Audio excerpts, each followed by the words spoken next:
You have landed on this video because your baby is taking chronically short naps. You know, that 45-minute intruder, or I can time exactly at the 28th minute that my child is gonna start stirring. Oh, this is so frustrating, but definitely something that we can solve together. Hi, my name is Sarah, and as the Certified Pediatric Sleep Consultant of Yours and Baby Sleep, I have helped over 350 families get the sleep that they need through one-on-one coaching. And I'm here today to help you solve your baby's short naps.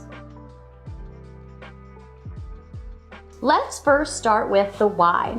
Why is your child having chronically short naps? If your baby is 0 to 16 weeks old, I do have to say, this is pretty developmentally normal, and there's really not too much that we can do at this point in time in order to extend their naps, except continuing to contact nap them in a safe way or assist them to sleep.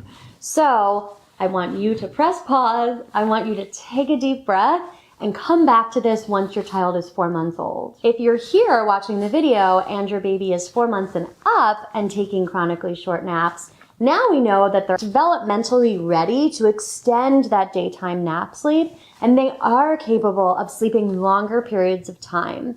So the reasons why your 4-month and up child could be taking short naps are due to, number 1, schedule, and number 2, sleep associations. If you've been using wake windows to guide your child's sleep schedule and it's working, you probably wouldn't be on this video. So I'm going to give you some information that is a little against the grain and is not something that's commonly found when we Google sleep schedules for babies. So it's this idea of not using wake windows and actually using biotimes. So biotimes are playing off of the child's natural biological sleep rhythms.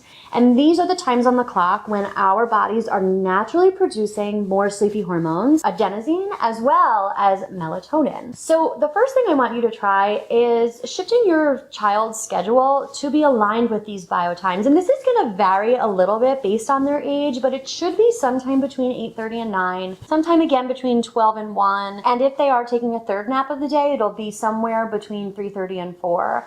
And the reason why taking naps at biotimes and not necessarily using wake times to dictate schedules can improve our child's nap length is because we know at those times our body is going to be, again, producing sleepy hormones. This production of sleepy hormones actually allows the body to get into deep non-REM sleep. And when we're in deep non-REM sleep, this is exactly what we need to extend our sleep through sleep cycle transitions. So when our baby transitions through the sleep cycles at about that 30 to 45 minute mark, if they've started their sleep in deep sleep, it'll be easier for them to continue sleeping, maybe wake up briefly, stir, reposition, get comfortable, and then continue the nap to be at least an hour or an hour and a half. Now, wake windows don't always align with those biotimes, right? Wake windows don't give your child that really great structure of, I know exactly the same time of day that I'm going to sleep, and it doesn't play off of the body's natural 24-hour biological clock. So for children who are a little more sensitive to what's going on internally, adding biotimes can really help to establish a schedule for your child and start to solve those short naps. The second reason for your child's short naps could be a sleep association. So I want you to picture this. You are rocking your baby to sleep, they fall asleep in your arms, and then they are placed in the crib. And then they wake, again, there's transitioning sleep cycles at that 30 to 45 minute mark. And when they transition, this is the natural part of our survival system that is still integrated in our body from thousands of years ago. What it does is it causes the body to stir just a little bit, check our surroundings, make sure we're safe. And if we're in the same spot, we go back to sleep. Now, if your baby realizes, wait a second, I'm not in the same spot. I'm in the crib and I was in mom's arms before, or I was at the bottle, or I was at the breast. This can be alarming to your baby, and this can cause them to wake up completely, call for you, start crying, and result in a short nap. So I want to put this into another example for you that really is going to hit home. And it's extreme, but I explain it a lot to parents. So I want you to picture yourself. You go to bed at night and you fall asleep and you're in your bed and your partner is next to you and you're in a nice deep sleep, and then somewhere around 1 in the morning, you transition sleep cycles. And when we transition, most of the time we don't remember. If we're good sleepers and we have good sleep habits, we don't remember that we transition sleep cycles about every 2 to 3 hours overnight. And what that means is that maybe we get comfortable, maybe we do wake up just enough to check the clock, or maybe we just make sure that our partner is next to us and we continue sleeping. Often we will not remember that all of this is happening. Now, I want you to picture yourself going to bed at 10, transitioning the sleep cycle around 1. And when you do go to move to your side to get comfortable, to check if your partner's there, you flipped over, and when you put your hand, you realize that you're touching the grass on your front lawn. You are not just going to continue sleeping. You are absolutely going to wake up. Your fight or flight system is going to turn on. You're going to have a surge of cortisol and adrenaline, and your sleepy hormones are going to shut off to keep you safe. And you're going to say, where am I? Why am I not in my house? Where is my partner? Why is my front door open, right? You can picture all of the things going through your head.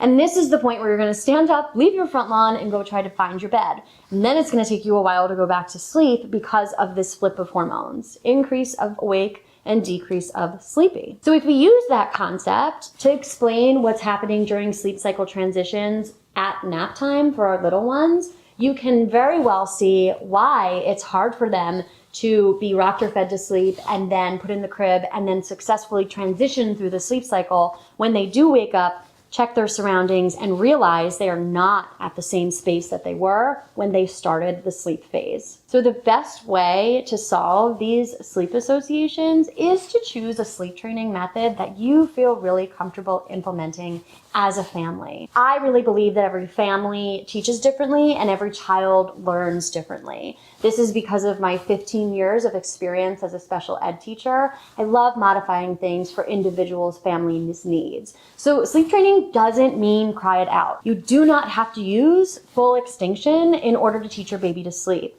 You can check out my other videos on how to use chair method and how to use time checks to get more information about this.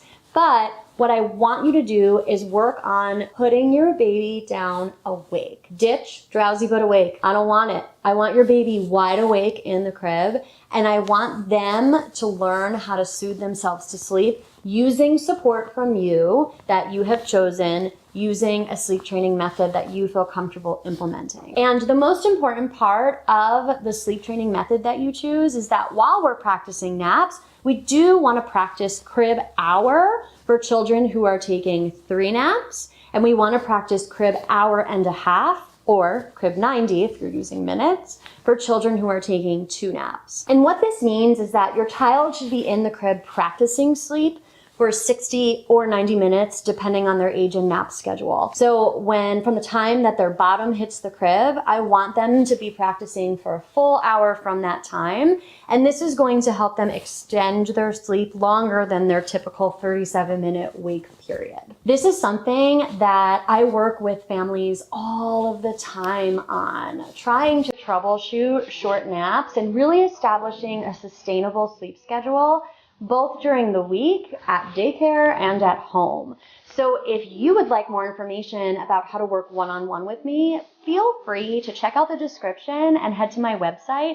I have all of my offerings outlined for you there. It is my passion to help families get more sleep. And I would love for you to let me know if this has helped you by leaving a like. Also, please subscribe to my channel to make sure that you are up to date with all of the latest sleep content that I post. And don't forget to turn notifications on so that you're ready to watch the newest sleep videos. From my living room to yours, thank you so much for watching, and I'll see you soon.